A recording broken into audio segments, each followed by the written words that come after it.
Assalamualaikum warahmatullahi wabarakatuh. Perkenalkan, nama saya Rizky Ananda dari Program Studi Pendidikan Guru Sekolah Dasar. Nomor MPM saya adalah 2102090013. Nah, di sini saya akan membuat video tentang teori-teori perkembangan dalam mata kuliah perkembangan peserta didik.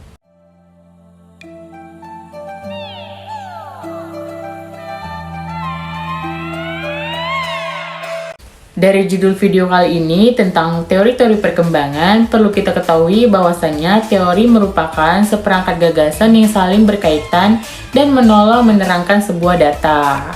Nah, berikut ini ada berbagai macam teori nih yang sudah terkial di dalam penelitian ilmu perkembangan peserta didik yang berasal dari teori psikologi perkembangan. Nah, yang pertama itu ada teori psikodinamika, dan yang kedua tuh ada teori behaviorisme dan belajar sosial, yang ketiga tuh ada teori humanistik, dan yang keempat tuh ada teori kognitif, yang kelima itu ada teori ekologi, dan yang keenam itu ada teori etologi. Nah, masuk pada teori psikodinamika. Nah, pada teori ini memandang akan pentingnya pengaruh lingkungan, terutama pengaruh lingkungan pada individu sejak awal perkembangannya. Nah, pada teori ini dikemukakan oleh dua ahli. Yang pertama itu ada Sigmund Freud dan yang kedua ada Erik Erikson.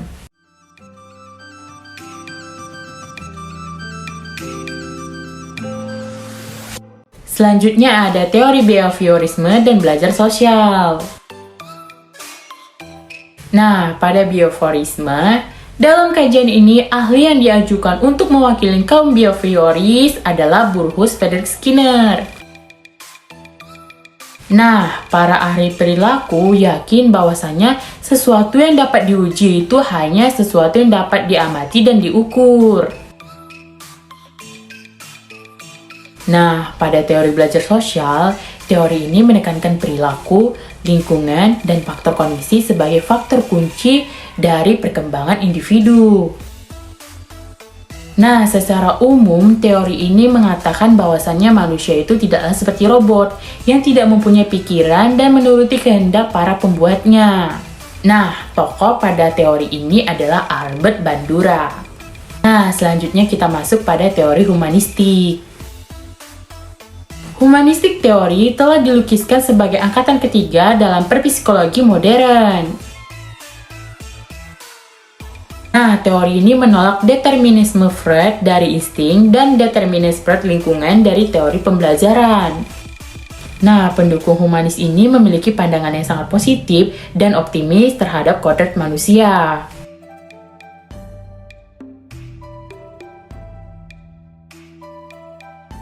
Pandangan humanistik menyatakan bahwasanya manusia adalah agen bebas dengan kemampuan superior untuk menggunakan simbol-simbol dan berpikir secara abstrak. Dalam teori ini dikemukakan oleh tiga tokoh. Tokoh yang pertama itu ada Charlotte Bachler, dan yang kedua itu ada Abraham Maslow, dan yang ketiga itu ada Carl Rogers. Nah, selanjutnya ada teori kognitif. Teori ini adalah perbuatan dan proses mengetahui. Nah, ada dua teori untuk memahami pendekatan dasar pada kognisi. Nah, pendekatan pertama adalah Piagetian approach. Piagetian approach ini menekankan bahwasannya perubahan kualitatif cara berpikir mereka terjadi pada perkembangan.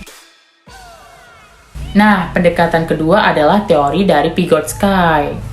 Piaget menyatakan bahwasanya perkembangan kognitif terjadi atas gabungan kedewasaan otak, sistem saraf, dan adaptasi pada lingkungan kita. Piaget percaya bahwasanya pembelajaran terjadi pada saat anak-anak bermain, dan ia percaya bahwa perubahan bahasa dan perkembangan akan terjadi atas pertukaran satu sama lain.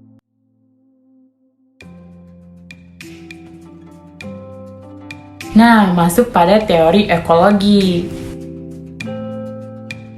Teori ini adalah pandangan sosial broad-frame benar yang terjadi tentang perkembangan yang terdiri dari 5 sistem lingkungan. Mulai dari pengaruh interaksi langsung pada individu hingga pengaruh kebudayaan berbasis luar. Kelima sistem ekologi tersebut adalah mikrosistem, mesosistem, ekosistem, makrosistem, dan kronosistem.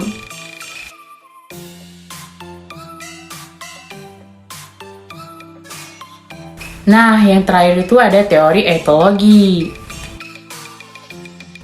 Teori kali ini dikemukakan oleh dua tokoh. Tokoh yang pertama adalah Konrad Lorenz dan yang kedua itu ada etolog Robert Hinde. Lorenz menyatakan bahwa proses ini sebagai imprinting yang meliputi perkembangan kasih sayang secara cepat terhadap benda yang pertama kali ia lihat. Nah, teori ini juga menekankan bahwasanya perilaku individu adalah produk dari evolusi dan ditentukan secara biologis.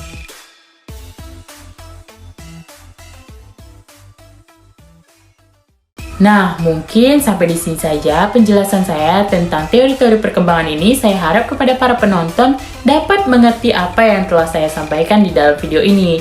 Jika terjadi kesalahan kata atau pemaparan kata yang kurang baik, saya mohon maaf. Wassalamualaikum warahmatullahi wabarakatuh.